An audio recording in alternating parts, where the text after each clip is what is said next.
Bonjour et bienvenue. Bienvenue dans votre nouveau rendez-vous foot. Top11.fr vous propose de revenir régulièrement sur l'actu et les tendances de la culture foot au travers de petits débats vidéo. Pour ceux qui nous découvrent, Top 11 est un blog animé par 4 rédacteurs passionnés par tout ce qui gravite autour du football. Découvrez nos points de vue décalés, revivez les événements, partagez nos tests de produits ou de lieux fréquentés, nos expériences, découvrez nos playlists à thème, découvrez nos dossiers détaillés et pour chaque grand événement, les analyses, les stats et les résumés.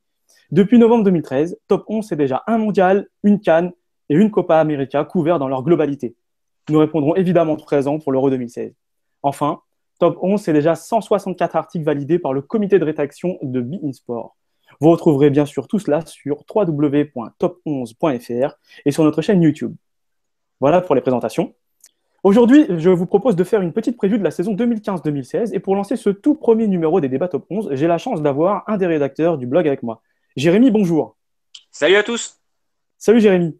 Alors aujourd'hui, on va essayer de balayer assez rapidement l'actualité des 6-7 plus gros clubs de Ligue 1, à savoir le Paris Saint-Germain, l'Olympique Lyonnais, Monaco, l'OM, Saint-Étienne, Bordeaux et le LOSC. Avec une petite mention pour Monaco, Saint-Étienne et Bordeaux qui sont actuellement en course pour se qualifier pour des compétitions européennes. Je te propose qu'on commence dans l'ordre d'arrivée de la saison dernière, à savoir le Paris Saint-Germain. Tu veux peut-être Totalement. commencer? Bah, écoute, pour le Paris Saint-Germain, tous les signaux sont au vert, je pense. La préparation a été bonne. L'effectif a pour l'instant pas bougé. Il y a juste Stambouli et Di Maria qui sont arrivés, ainsi que Kevin Trapp. Je pense pas que cette année, ils vont refaire la même erreur que l'année dernière sur le début du championnat. Je pense que ça leur a servi. La préparation a été bonne. Le recrutement est pour l'instant cohérent. Donc, on ne peut être que confiant pour le Paris Saint-Germain pour cette saison. Maintenant, si on cherche un petit point négatif, ça va être peut-être sur la gestion des égos, sur la gestion la gestion tactique des matchs. Je suis Mais tout à fait après, d'accord avec toi. Je pense que ça va être vraiment ça, le sujet épineux du club. Et encore, hein, si vraiment ils arrivent à gérer comme l'année dernière, il n'y aura pas trop de soucis. voilà, je pense qu'il n'y a pas trop, il y a pas trop à s'inquiéter. Voilà, c'est les questions pour le Paris Saint-Germain, elles sont différentes elle est différente des 19 autres clubs de Ligue 1, c'est-à-dire la préoccupation sera forcément la Ligue des Champions, la Coupe d'Europe et la perspective de la Ligue 1 n'est pas forcément la plus réjouissante et la plus emballante D'accord. pour le Alors, joueur. Voilà. d'accord, Je- ok, je vois ce que tu veux dire. Mais du coup, sur les matchs amicaux qu'il y a eu, la seule petite épine qu'on pourrait relever à la rigueur, ce serait ce match nul contre Chelsea perdu au penalty. Et puis, bon, allez, moi j'ai envie de quand même mettre un bon point pour la jeunesse parisienne qui a répondu présente. Mine de rien, ils ont montré un joli visage avec quasiment que des victoires. Et même quand ils ont été mêlés à plus de titulaires, ils ont toujours répondu présent, à savoir le petit Kipembe en défense ou encore Jean-Kevin Augustin devant. Pour moi, je trouve que c'est très intéressant. Voilà, je voulais souligner ça.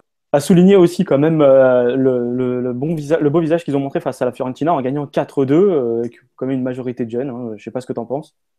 Non, non, c'est vrai que c'est intéressant. Cette année, le PSG a montré avec les jeunes et aussi les stars que pendant la préparation, ça pouvait marcher et que ça marchait contre des bonnes équipes. Donc, non, pour l'instant, les signaux sont au vert. Donc, le Paris Saint-Germain n'est pas le plus intéressant pour la Ligue 1. La Ligue des Champions étant, je pense, le plus important pour eux.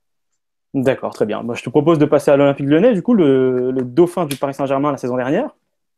Alors là, par contre, c'est un peu plus compliqué. Pour ma part, je suis un peu perplexe sur le recrutement, également sur la politique de renouvellement massive, sur les nouvelles arrivées, voilà, Beauvu, Morel, pour l'instant c'est Ligue 1, Fabio, ok, mais à la place de Jallet, est-ce qu'il y avait réellement besoin à la place de doubler un arrière droit? Il y a des joueurs il y a la situation de la Lacazette qui pose problème. Il veut avoir le plus gros salaire du club qui est détenu actuellement par Grenier. Enfin, il y a beaucoup d'interrogations. Et pour toi, ça, c'est ce qui a joué sur les mauvais résultats de Lyon sur les Je premières pense parties de saison, là, dans les matchs de préparation? sur la préparation, ça n'a vraiment pas été bon du tout, hein. Je ne sais pas si on a les résultats là avec nous, mais Bien sûr, on les a, on va les partager. c'est vraiment pas bon signe. Je crois de mémoire, ils ont marqué que 2 buts, je crois, sur leur match de préparation. C'est ça, ils ont gagné 2-1 Euh, contre un AC Milan, pas vraiment prêt. Sinon, le reste, ouais. on le voit, hein, c'est une défaite 1-0 contre Sion, 2-0 contre Eindhoven, 6-0 contre Arsenal et 2-0 contre Villarreal. Donc, Et en plus, et là, sur cette stat, il n'y a même pas le match contre le PSG, donc en oui, en trophée plus, des. ouais. Donc non, non, non, vraiment, c'est pas rassurant pour les Lyonnais. Maintenant, on va voir. Hein. Le mercato est pas terminé. On espère Belhanda. On parle de Valbuena, mais là encore une fois, Raphaël a déjà signé, pourquoi pas? On parle de Ronny Lopez aussi. Aquilani, c'est terminé, apparemment, il a déjà signé ailleurs. au Sporting, Tout à apparemment. fait, Donc, au Portugal. je reste très perplexe. Je sais pas ce que tu en penses, mais moi, je suis très perplexe sur les Lyonnais. Moi, dans un premier temps, je suis perplexe. Je tiens déjà quand même à préciser à ceux qui nous écoutent qu'on a déjà un futur document qui sera publié vidéo aussi sur l'Olympique Lyonnais et Jean-Michel Aulas, qui sera bientôt diffusé. Globalement, mon idée, c'est que c'est vrai que ça fait un peu peur. Mais bon, quelque part, je suis pas trop inquiet non plus parce que mine de rien, ils ont quand même montré un beau visage. Ils ont tenu la dragée haute au PSG. Ils ont fini devant Marseille, devant Monaco. Ouais, certes, ils ont des jeunes, mais aujourd'hui, ces jeunes-là ne peuvent plus trop se cacher. Ils ont montré des compétences, de la qualité, ils ont montré du jeu, de l'envie, etc. Bon, s'ils arrivent à garder la casette, pour moi, c'est le meilleur point mercato qu'ils puissent faire. Autre chose, ben, c'est vrai qu'il y a eu beaucoup de blessés. Ils en ont recruté quelques-uns. Il y a d'autres noms qui sont annoncés. Moi, je dis que, attention, pour l'instant, ça ne fait pas très rêver.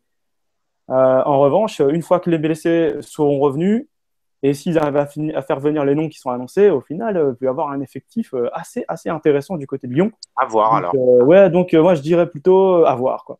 À voir, à voir. Bon, bah passons sur les monégasques alors. Allons-y. Écoute-moi, les monégasques, je sais pas ce que t'en penses, mais ça peut vraiment être là. Alors pas la surprise parce que voilà, ils ont un budget conséquent et ils sortent quand même d'un quart de finale en Ligue des Champions. Mais ça peut vraiment pour moi être l'équipe surprise qui peut vraiment titiller le PSG une bonne partie de la saison. Je m'explique. Moi, je t'annonce, hein, pour moi, c'est l'équipe sexy de la Ligue, hein. Voilà, il y a un recrutement, alors certes, qui est jeune, qui comporte certaines inconnues, parce que quand on recrute tout un tas de jeunes joueurs en manque de temps de jeu, il y a toujours ce risque d'avoir des joueurs qui ne s'acclimatent pas ou qui mettent du temps. Ou... Bon, peut-être. Maintenant, la qualité, elle est là. Je pense que les Carrillo, je pense que les Caballero, je pense que les Pasalic. Ah, Euh, Pasalic et les deux derniers que tu viens de citer, Pasalic et Cavallero, ouais, je pense que. franchement, c'est vraiment pas mal. Il y a des gestes, mine de rien, de classe pour ces jeunes. À mon avis, ils vont apporter beaucoup à cette équipe. C'est indéniable. Avec un petit Bernardo Silva, Mourinho et tout l'allant. Enfin, si Cario fait son boulot devant, Non, franchement, non, moi, cette équipe, elle me fait vraiment un bel effet. alors, ça, c'est le premier point. Si on doit trouver, on va dire, un point un peu négatif, c'est est-ce que la mayonnaise va réellement prendre? Ah, ça, c'est pas l'interrogation, c'est sûr. Parce que là, pour l'instant, certes, les matchs amicaux et le tour préliminaire face aux Young Boys ont été rassurants dans l'ensemble. Ouais. Surtout pour le tour préliminaire où il y a eu une belle victoire 4-0 en plus au retour. Mais va falloir voir juste si ça prend. Après, Écoute, moi justement, pour rebondir sur ce point-là, pour savoir si la mayonnaise allait prendre, à mon avis, je donne quand même un bon point à Leonardo Jardim, qui, ouais, mine de rien, si on se souvient bien, quand il est arrivé, il a quand même perdu du lourd. Quand même, quand tu arrives et ouais, qu'on te promet une équipe avec Falcao, Ramet. James Rodriguez, Rivière et j'en passe, et que bah, quelques mois après, quelques semaines après, ils ont déjà fait leur valise. Trouver les mots pour remobiliser tout le monde, faire une remontada incroyable et postuler pour une troisième place pour les barrages de la Ligue des Champions. Je me dis que cet homme-là, en l'espace d'une saison, arrivé de nulle part, il a réussi à trouver les noms pour remobiliser un groupe. Exactement. Non, Alors, non, je c'est vrai pense qu'il que trouvera les mots justement pour que la mayonnaise prenne. Et là, elle est déjà en train de prendre. Franchement, je suis vraiment impressionné de ce qu'ils montrent en si peu de temps. Les mecs se connaissent pas, quoi. non, Et non, c'est quand même non, une non. équipe qui manque de C'est maturité. Ils sont très jeunes, hein. Non, non, c'est évident que Jardim aura forcément son mot à dire et même plus, il va imposer sa patte. Il a eu les résultats l'année dernière qui le confortent, donc c'est vrai que c'est un gros point positif pour lui. Maintenant, ouais, c'est bien de voir quand même un minimum les matchs amicaux. Donc ouais, il y a une victoire, il y a une défaite contre Hanovre et une défaite contre le Shakhtar, mais c'était au tout début et Ouais, c'était contre au tout début. et après, ça commence à monter en puissance. 1-0 contre QPR, 3-1 contre le PSV, 0-0 contre le PFC, par contre. et une victoire 5-1 contre Mayence, et évidemment les 2 victoires en tour préliminaire. Donc, il y a vraiment la possibilité d'avoir une vraie jolie belle équipe en Ligue 1. On fait juste un petit point, mais le barrage retour, le barrage aller-retour contre Valence va être compliqué quand même pour eux. Il va leur pomper un peu d'énergie. Donc, Ah là, c'est clair qu'on monte en gamme, hein. C'est plus du tout la même mayonnaise, là, pour reprendre les termes qu'on utilisait depuis tout à l'heure. Mais un peu d'énergie, mais maintenant, vu qu'on est sur la Ligue 1, concentrons-nous sur la Ligue 1. Je pense que Monaco a une belle carte à jouer cette année en Ligue 1, et je pense qu'on est tous un peu pareil. On a tous très très envie de voir ce que ça va donner contre des équipes du niveau supérieur que c'est vrai. Lille. En tout cas, je suis très curieux de les voir contre Valence. Bon, j'annonce, hein, sans rentrer dans les détails, je pense que je mettrai une pièce sur Monaco. Ouais, je pense aussi. Je pense aussi c'est possible. C'est vraiment Voilà. possible. En tout cas, ça va vraiment être c'est un match de champion, hein. Vraiment. Voilà, bah, début de saison, Valence n'est peut-être pas aussi près, machin. On peut miser sur plein de choses, puis bon, ils ont quand même montré de belles choses. On verra, on verra. Mais On sur la verra Ligue bien. 1, en tout cas, on peut dire on est assez confiant sur les Monégasques. C'est vrai. Je te propose de passer à l'Olympique de Marseille, Et quatrième, bah le écoute, quatrième. Mhm. je te laisse commencer sur l'OM. Bah, écoute, moi, l'Olympique de Marseille, dans l'ensemble, je suis assez mitigé. Je suis assez mitigé. Pourquoi? Parce que, bon, ok, ils ont fait une petite préparation intéressante. Bon, il y a quand même quelques défaites à mettre, enfin, du moins à souligner pour garder ça en mémoire. Je me souviens quand même des défaites contre Fenerbahçe. Bon, c'était pas exceptionnel. Livourne, bon, ok. Enfin, tout ça, ça me permet de rebondir sur une chose, c'est que j'ai l'impression que sur l'ensemble des joueurs qui sont partis, Marseille n'a pas fait de compensation. Marseille n'a pas fait de compensation. Alors, je mets bien entre parenthèses le fait que ce soit une phase de préparation, que tout le monde n'est pas encore au top et que, comme tu vas certainement le souligner, Bielsa trouvera les mots et la recette pour motiver tout ce petit monde. Maintenant, c'est vrai que il y a eu des noms qui font plus ou moins rêver parce qu'ils ont eu un passé glorieux, à savoir Diaby, Diarra, Manquillo qui est très prometteur. On entend beaucoup ce nom, mais quand tu regardes un petit peu son historique, il n'a jamais fait quelque chose de très très transcendant. Ouais, c'est intéressant. Alors, tout le monde nous parle de Paris, mais moi j'aurais plutôt envie de parler de risque. Euh, Pourquoi? Parce que, bon, à la rigueur, on pourrait parler d'un pari pour peut-être Diarra, qui a montré des choses mais magnifiques. On le sait très bien, le joueur que c'est. On l'a vu sous le maillot de Chelsea ou encore du Real Madrid. Bon, après, ce qu'il a fait en Russie, c'est un peu moins glorieux. Et la dernière année en cours, il n'a pas mis un pied sur un terrain. Il s'est entretenu, certes, mais il est à court de compétition. Bon, pour lui, je ne fais aucun doute là-dessus. Il retrouvera son niveau et je suis sûr que Bielsa trouvera les mots et qu'il trouvera la motivation nécessaire pour retrouver un niveau intéressant. Celui qui me pose plus de questions, c'est plutôt Diaby. Diaby, c'est beaucoup de blessures. C'est, je crois, une quarantaine, c'est ça, 42 ou 43, si je ne m'abuse. Sur les 8 ans passés à Arsenal, c'est quand même quasiment près de 4 ans cumulés, voire un peu plus, à l'infirmerie. Lui-même dit que sur les 2 dernières années, il a quasiment pas fait de foot de haut niveau. Il s'entraîne déjà à part.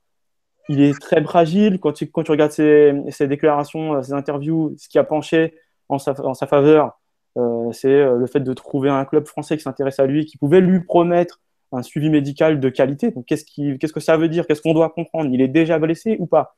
Je sais pas. Moi, j'ai un énorme point d'interrogation sur lui et du coup sur la physionomie globale de cette équipe. Parce qu'au final, on a beaucoup de paris et beaucoup de paris, c'est des places de prix sur le plan humain et sur le nombre.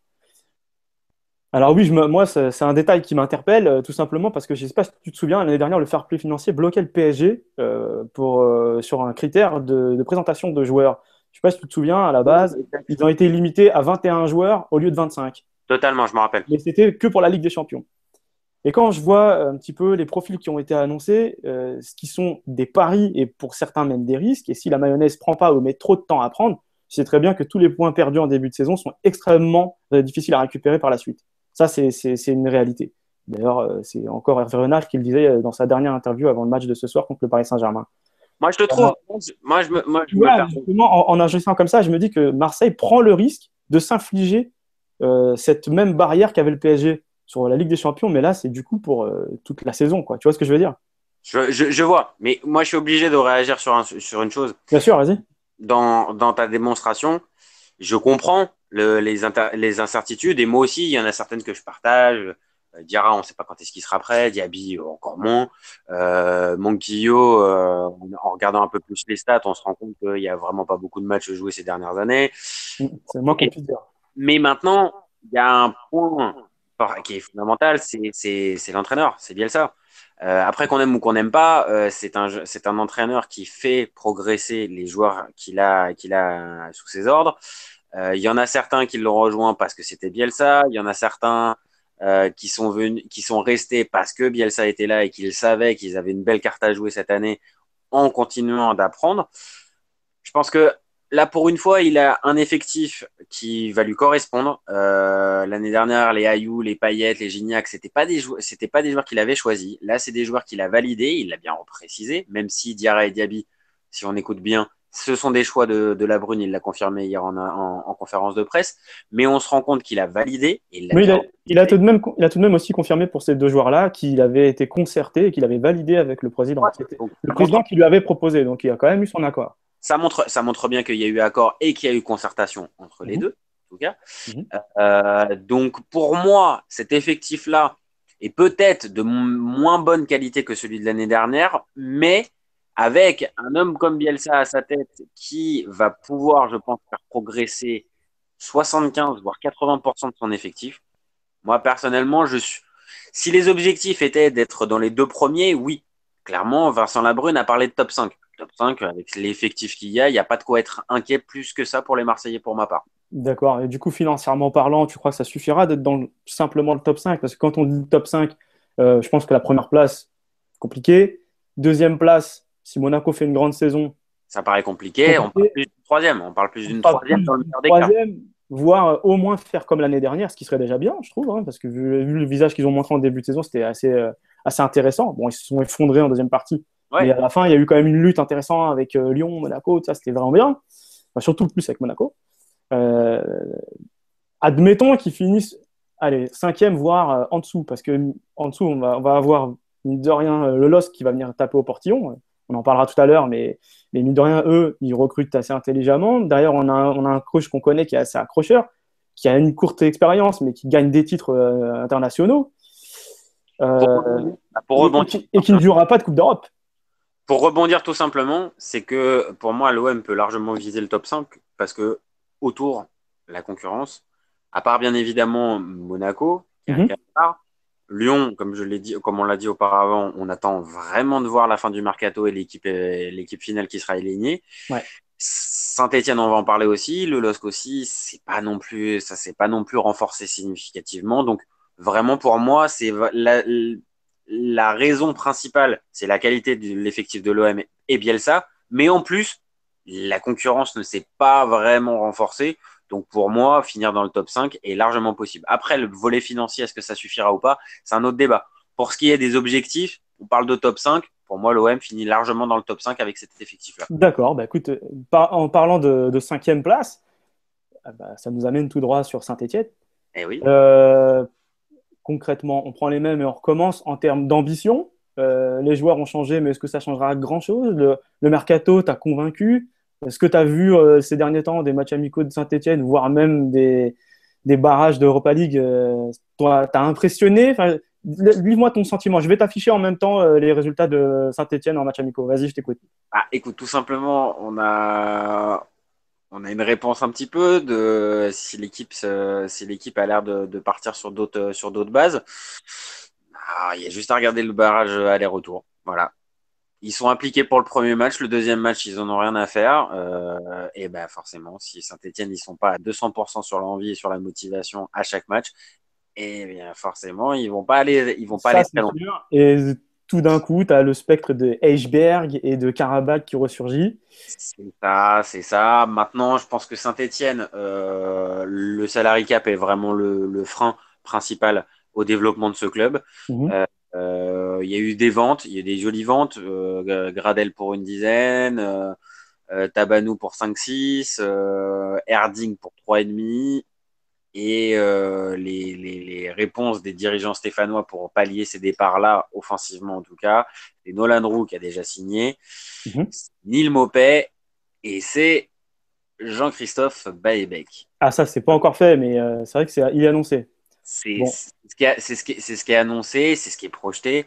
mais ce qui est triste, c'est quand même c'est que Buyback ferait presque office de star, quoi. Ouais. C'est incroyable Ça la montre vie. que Saint-Étienne il y a un vrai décalage entre la place qu'ils occupent et les ambitions qu'ils ont. Il y a un Mais vrai. complètement. Mais tu vois, du coup, moi, quand je constate ça, je me dis que clairement, le salary cap en Ligue 1 et dans le football européen, ça me fait pas rêver. Et moi, ce qui m'embête encore plus, tu vois, dans cette histoire, c'est que je me dis que quand je vois les recrues qu'ils ont finalisées ces derniers temps, je me dis quand même que ça me paraît bizarre que un club comme Lorient arrive à avoir des joueurs plus intéressants, quoi. Malheureusement, Un petit Waris et Mukanjo, ils auraient fait du bien à Saint-Etienne, je pense. ça travaille. On va être clair, hein, Saint-Étienne, ça travaille mal hein, pour la cellule de recrutement. C'est pas de cette saison hein, et il n'y a pas besoin d'être forcément un grand expert. Il y a qu'à écouter juste les supporters stéphanois ce qu'ils en pensent. Ça fait plusieurs années qu'ils s'ennuient au stade et ça fait plusieurs années qu'ils demandent à ce que justement il y ait des jeunes qui des jeunes recrues, des jeunes talents qui apportent quelque chose, un vent nouveau. Ouais. C'est à Alors, chaque fois la même chose, c'est des joueurs solides, confirmés de Ligue 1, il n'y a pas de problème. Donc, avec ce genre de joueurs-là, on va finir dans le top 5, top 6, on va assurer très vite le maintien et on va s'assurer les saisons galères, pas de problème. Mais ouais. pour passer le cap au-dessus, pour essayer d'aller en Coupe d'Europe, aller en Europa League Ouais, et ouais, je suis d'accord avec toi. ou essayer pourquoi pas de titiller la troisième place pour aller se mêler peut-être un jour à la Ligue des Champions. Mhm. Il y a pas la volonté pour les deux présidents. Donc, il y a un vrai décalage entre le statut qu'occupe Saint-Etienne, le classement, cinquième, et les ambitions qui, pour moi, officieusement, Ils ne sont pas représentatifs, ouais, c'est sûr. officieusement, c'est de rester au même niveau. C'est officieusement de rester au même niveau. Bah, très clairement, on peut regarder assez succinctement là, les résultats qu'ils ont eu en match de préparation. Donc, on a un match nul contre Lausanne Sport, une défaite 2-0 contre Nantes, 1-0 un match nul contre Mayence, c'est ça, Mainz et Mayence, et une victoire contre l'Ajax. Bon, Ouais, ok. c'est Je pense que c'est- leur plus ouais, beau coup d'éclat, c'est quand même le match aller contre Targu Moreč avec des super buts, hein, faut pas le ouais, nier. oui. Et c'est une très belle perf, mais qui est tout de suite contrastée avec le match retour. Tout à fait. Le match retour, c'était une sacrée déception. On n'a pas vu grand-chose. C'est même presque alarmant. D'ailleurs, quand tu vois les déclarations du coach, qui dit qu'on est passé à côté de la catastrophe.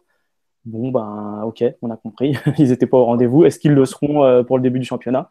Sur la Coupe d'Europe, il n'y a pas de quoi, il y a pas de quoi attendre des changements quand on voit ça.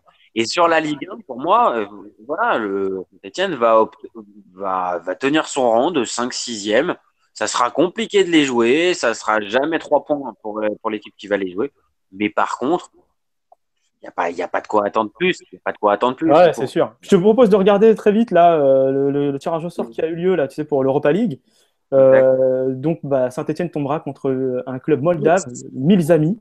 Et on peut déjà parler de Bordeaux, qui lui est tombé sur un club kazakh, le Kairat. Voilà. Ça devrait passer quand même. Ça devrait passer, mais encore une fois, je te dis, bah, Karabag et Esbjerg qui planent juste derrière. C'est vrai. Bon, ça laisse toujours un doute, hein, vu comme ça, là, je me dis, bah, tranquille. Mais non, bah, au vu ce qu'ils ont montré les 2 dernières années, je suis pas rassuré plus que ça. Il y a de quoi avoir de nourrir deux, trois doutes. C'est sûr, je suis tout à fait d'accord avec toi.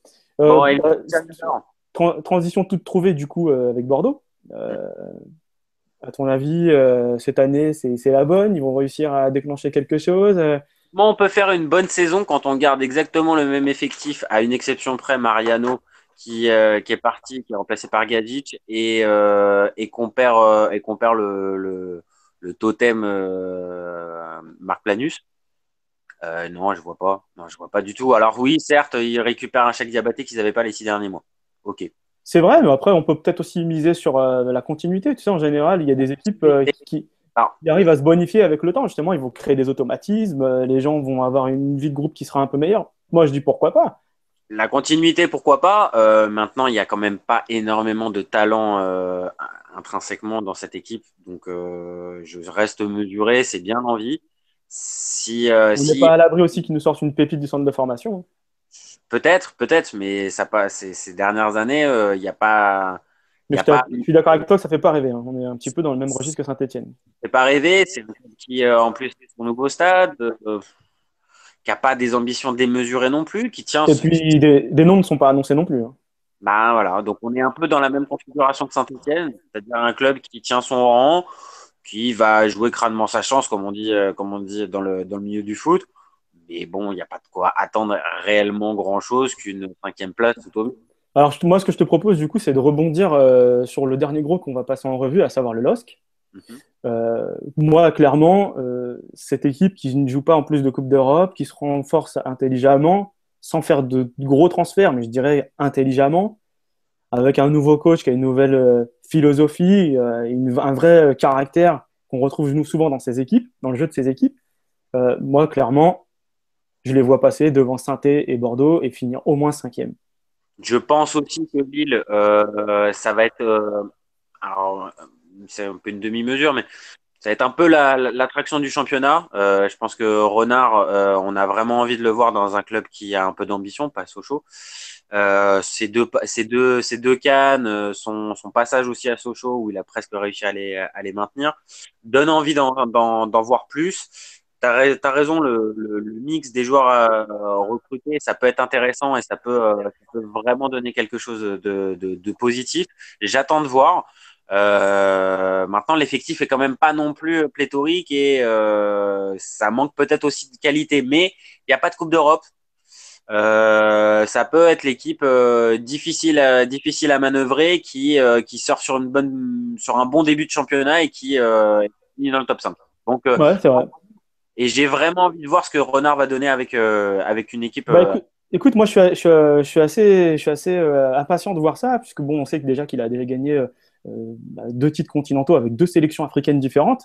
Exact. Mais mine de rien, en chiffres, depuis le début de sa carrière, c'est-à-dire il a commencé une carrière pro en 2008 avec la sélection du Ghana, mais depuis ses débuts, c'est 118 matchs disputés, 42 victoires, 33 nuls, 43 défaites, un taux de victoire de 35,6% pour 28% de nuls et 36,4 défaites. Ces équipes ont marqué 148 buts pour 152 encaissés et pour un total de points pris d'environ 159 points, une moyenne de 1,35 points par match. C'est quand même énorme de se dire qu'aujourd'hui, c'est un coach qui a gagné des titres, donc qui a quand même un discours qui doit passer, qui arrive à convaincre et à motiver, et qui a un nombre de défaites supérieur au nombre de victoires. Ça, je trouve ça magnifique. Et je me dis que ça, c'est une véritable attraction pour la Ligue 1, pour le Nord, pour le football en général. Et quand on se souvient du visage qu'il a donné à Sochaux, je ne sais pas si tu te souviens, la dernière année, avant leur descente, à quelques points près, c'était bon, il les avait sauvés, quoi. Ah ouais, non, mais ça s'est joué à la dernière journée contre Evian. Et d'ailleurs, je crois qu'ils ont fait signer Giovanni Sio. Non, Sio, il a terminé à Rennes. Ah, il a fait... ah, exact, excuse-moi, oui, c'est vrai. Non, non, non, ils attendaient Ayou, ça s'est pas fait. Ils étaient aussi sur lui, mais ils ont fini par avoir Junior Talot. Ouais, c'est un autre calibre. Junior, alors, voilà, le Bastien, exact. C'est un autre Un, calibre. un Ivoirien, voilà. Rien, voilà. Donc non, non, je pense qu'on peut. Je te propose juste de passer en revue leurs résultats là, en match amicaux.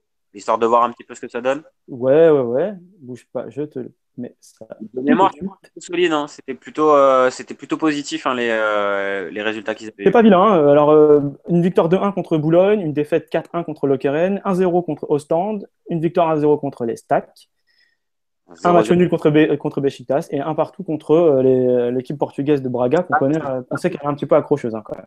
C'est pas foufou, c'est pas foufou. Si on mettait ça un an en arrière et qu'on disait que c'était René Girard, on serait tombé sur le LOSC. Parce que quand on voit le nombre de buts marqués, c'est quand même pas Jojo. Mais Ouais, mais au final, il n'y a qu'une seule défaite, deux nuls et deux victoires. Voilà. c'est solide. Non, je pense que la base de René Girard, elle va servir à Renard, oui, pour Renard. Maintenant, ça va être à lui aussi de développer un autre style de jeu Deux offensif. victoires. Je t'écoute, vas-y, vas-y. C'est un autre style de jeu offensif parce que c'est ce qu'a besoin, c'est ce qu'ont besoin les supporters, c'est ce qu'ont besoin les joueurs aussi, c'est de prendre un peu de plaisir. Donc, je suis impatient de voir ce que ça va donner. Je suis plutôt confiant pour eux. Maintenant, à voir si ça tient sur toute la saison et si Renard va enfin gagner ses galons d'entraîneur reconnu de Ligue Ou de club tout court, hein, tout 1. simplement. De Ligue 1. Entraîneur de Ligue 1, je pense que c'est très important pour lui. Là, maintenant, l'occasion, elle est bonne. Là, c'est maintenant. D'accord. Ok, merci Jérémy d'avoir donné ton avis sur ces 7 gros du championnat de France. Du coup, à ton avis, ça se terminera comment? Quel est le classement final pour toi? Alors, premier, le Paris Saint-Germain, je prends les risques. Deuxième, les Monégasques. Troisième, allez, Bielsa va faire la différence et mettre les Marseillais troisième. Quatrième, les Lyonnais.